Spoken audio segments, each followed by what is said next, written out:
Yes, we have a winner! If you haven't watched my top 10 games of E3 list yet, go watch that first, as I may spoil it on this list. What I'm focusing on here is those other games of E3. Ones that I haven't decided on or that didn't show anything substantial enough to form an opinion. So here are the top 10 games of E3 that I'll be watching closely. Like many others, I thought Star Ocean Last Hope was kinda stupid, Until the End of Time was a tad too ridiculous. But I always felt this series has a lot of potential that they've never truly tapped into. So far, I'm very undecided on the next Star Ocean game, as it seems to employ a lot of the lazy tropes and cliches that the last two games are known for. But at the same time, it's shown off some very impressive gameplay and visuals. Everything I've seen has swayed my opinion in a different direction, and honestly, I don't think I'll be able to side on this game until I can play it myself. I'm not expecting much, but I'm hoping for a lot. I've never played Nier, but I've heard a lot of good things. I enjoy story-heavy games as long as I'm able to take it seriously, and because of that, Nier has been on my wish list for a long time.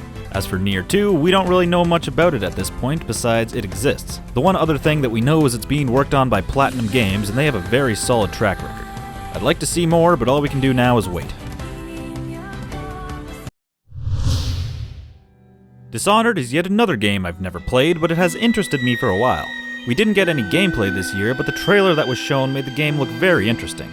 A very realized art style, very memorable characters, and just an exciting trailer overall. The developers who were talking on stage also seemed to really care about what they are making. I'd love to see the game in motion, and I'll give the first Dishonored a shot sometime soon. Yeah, I know that this announcement pissed off a lot of people to the point where a petition was started to cancel it, but I'm going to give it the benefit of a doubt. I don't have a problem with spin-offs, though I do agree it would be a bit more welcome with the standard Metroid game being a possibility soon, but despite the fact that it really shouldn't be Metroid, it might still be a decent game. I love co-op games, and the Metroid playstyle could offer some very unique missions and bosses. It may be terrible, or it may be a surprising gem. Either way, I'm not going to decide on it until I play it myself. Plus, it's being worked on by Next Level Games, and they haven't disappointed yet. Honestly, the biggest reason I'm even interested in Unravel is because of how out of place it was during EA's conference. The whole thing could have been summed up like, hey, you know those sports games we make every year? We're making them again. But in between the boring executives and way too many sports games was a young developer just shaking because of how nervous he was. He had some serious passion and showed off a beautiful looking game that was dripping in the care he put towards it. Unfortunately, the actual gameplay didn't look overly impressive, and there wasn't enough shown to get a good grasp on how it'll play, but I'll keep my eyes out and see how this project shapes up. I hope this man's dream can come true.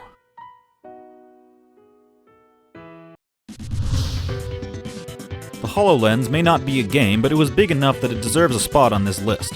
When I saw this demonstration, my mind was filled with possibilities, but also trepidation. Many promising technologies in the past have released and been wildly unimpressive.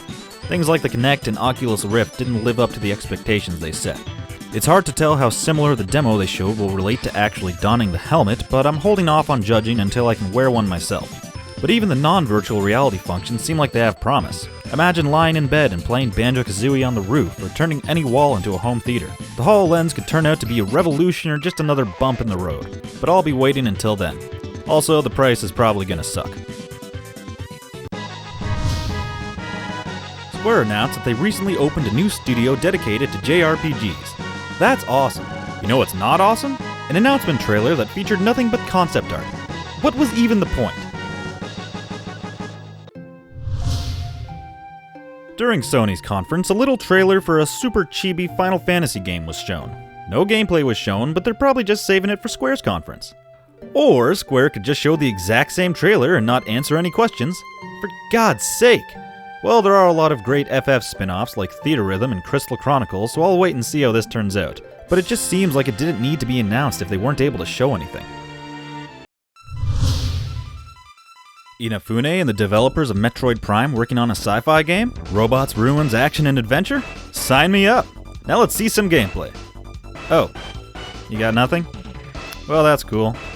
ReCore is pretty much the scalebound of E3 2015. Rare has finally been given the freedom to create their first original game since Viva Pinata. Or at least whatever Rare is now. On the one hand, a multiplayer pirate adventure game sounds awesome, but on the other hand, the current state of Rare hasn't proved their worth yet, and there wasn't enough shown to get a feel for how the game will play. Sea of Thieves could really go any way, and I'm very interested to see how it'll shape up.